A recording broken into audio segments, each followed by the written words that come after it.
Penalty মিসের হতাশা ভুলে মরক্কোকে 2-0 গোলে হারিয়ে সেমিফাইনালের টিকিট নিশ্চিত করেছে ফ্রান্স। 2022 বিশ্বকাপের স্মৃতি ফিরিয়ে আবারও মরক্কোকে একই ব্যবধানে হারালো ফরাসিরা। বস্টন স্টেডিয়ামে অনুষ্ঠিত কোয়ার্টার ফাইনালের এই ম্যাচে প্রথমার্ধ গোলশূন্য থাকার পর দ্বিতীয়ার্ধের 2 গোলে জয় পায় ফ্রান্স। ম্যাচের শুরু থেকেই আক্রমণাত্মক ছিল ফ্রান্স, তবে মরক্কোর গোলরক্ষক ইয়াসিন বুনোর দারুণ সব সেভে গোল পাচ্ছিল না তারা।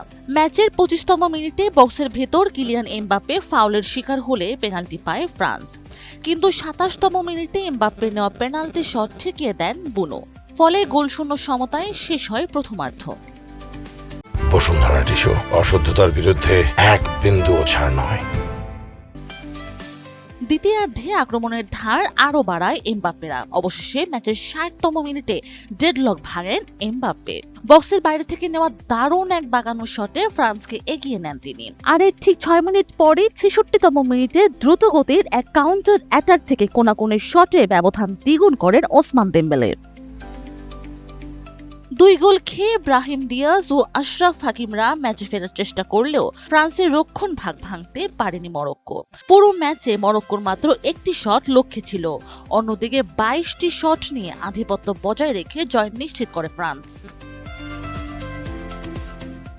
বসুন্ধরা টিস্যু, অশুদ্ধতার বিরুদ্ধে এক বিন্দুও ছাড় নয়।